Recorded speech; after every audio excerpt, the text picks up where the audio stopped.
యువకులు ఎంత కోపం ఉంటుందో నాకు అదే ఉంటుంది. సో 2014లో పెట్టి ఆ రోజున స్టేజ్ పై నిలబడి మాట్లాడినప్పుడు ఎంత ఉద్వేగంతో ఉన్నానో ఇదే రోజు కూడా అదే ఉద్వేగంతో ఉన్నాను. ఆ రోజు ఏ బాధ్యతతో ఉన్నానో ఈరోజు అదే బాధ్యతతో ఉన్నాను.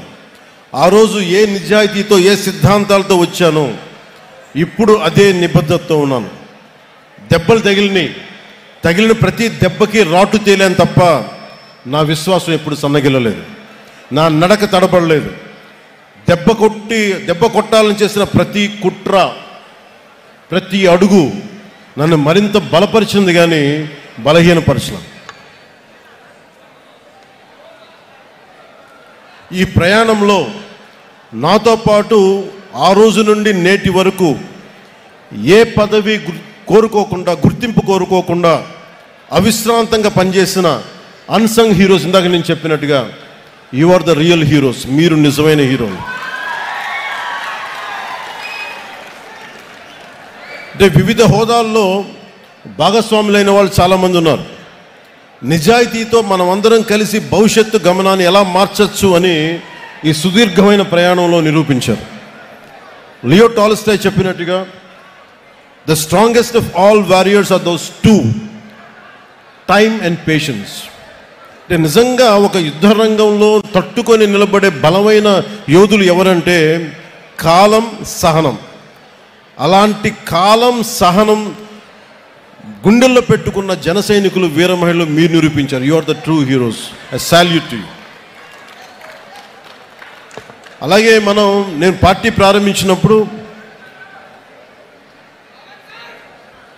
ప్రారంభించినప్పుడు నేను ఏ రోజు కూడా ఊహించలేదు నేను పని చేసుకుంటూ వెళ్ళిపోదాను. కానీ ఈ రోజున తమిళనాడు నుంచి, కర్ణాటక నుంచి, ఒరిస్సా నుంచి, మహారాష్ట్ర నుంచి కూడా వచ్చి జనసేన ప్రయాణం మాకు భాగస్వామ్యం కావాలని చెప్పి చాలా వచ్చినందుకు, ఇది జనసేన ఒక ఐడియలిస్టిక్ పార్టీ. ఇది చాలా పార్టీస్ వస్తాయి, నేషనల్ పార్టీస్ దృక్పథం వేరుంటుంది. కానీ జనసేన ఐడియాలజీ బేస్డ్ పార్టీ.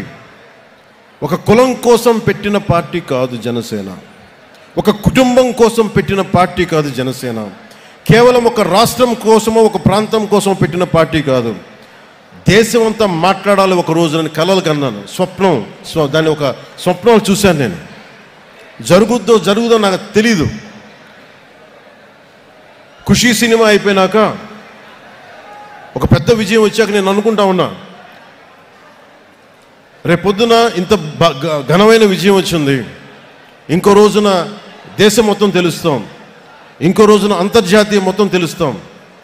కానీ నాకు ఆనందం ఉంటుందా అంటే నాకు సమాధానం దొరకలా. అందుకు ఆ రోజు నుంచి నాకు సినిమాల మీద ఎంత ప్రూవ్ చేసుకోవాలో నాకు తెలియలే. కానీ నాకేమనిపించిందంటే ఇదే నిజ జీవితంలో చేయగలిగితే ఎలా ఉంటుంది.